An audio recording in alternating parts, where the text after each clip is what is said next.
Well, it covers up all our sponsors. What do you want, McDonald's on it? Is that what we want? Is it? Or?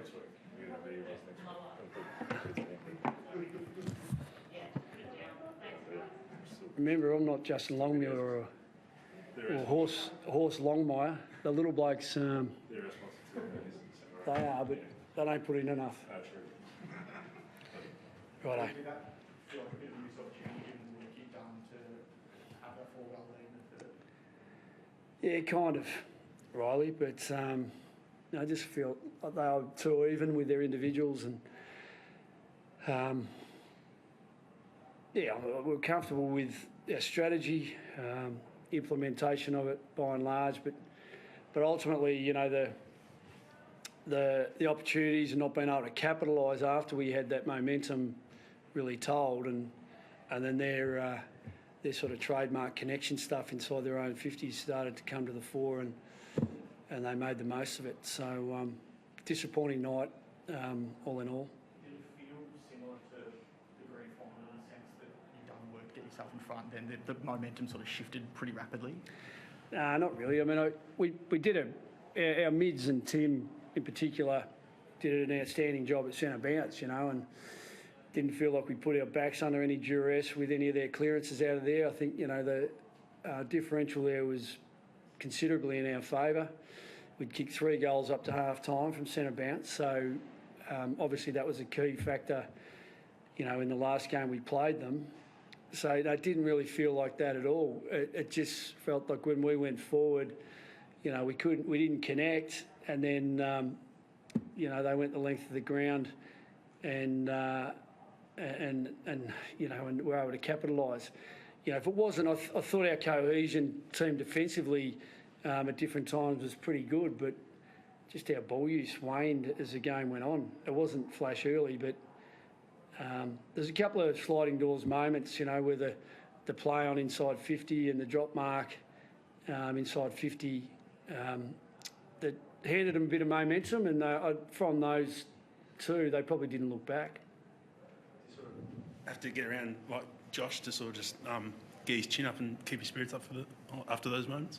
Which Josh? So Josh Shackey. Yeah. Josh had an important role tonight, and he moved around a bit. But you know, I think for his involvements in the game, you know, he'd want more out of those, and we've got to keep working with him on that and getting himself in some good spots. And he played in areas of the ground we needed him to. Obviously, we went in with a bit of a strategy around the one ruck and some pinch hit. We felt like that was working.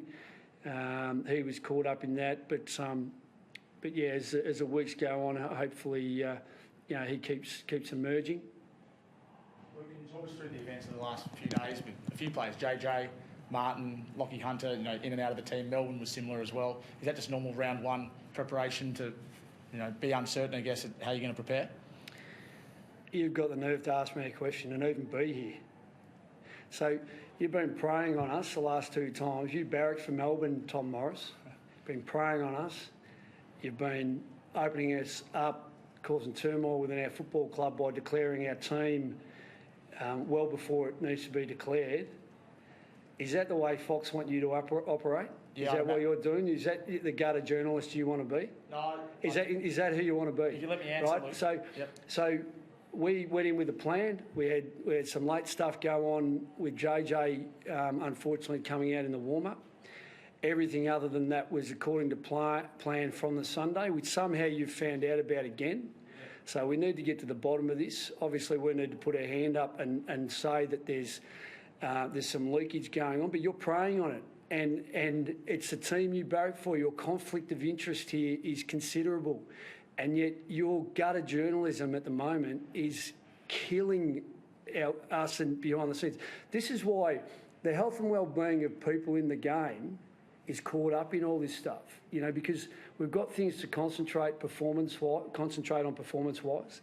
We've got to look after our own, and then you cause all this muckraking trash that happens behind the scenes, and names get brought up into it, and all we're doing is planning for a football game.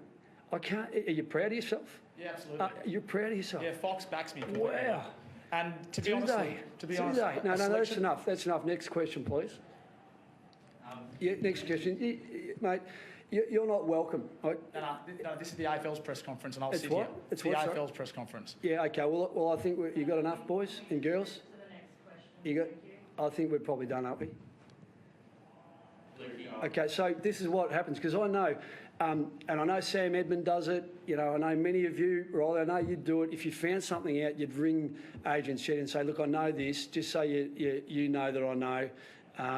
Something's happened, it's got out, and the courtesy and the integrity and the ethical way to go about it has happened in the past. Now, this bloke here, and what he's doing, he's giving everyone else a bad name.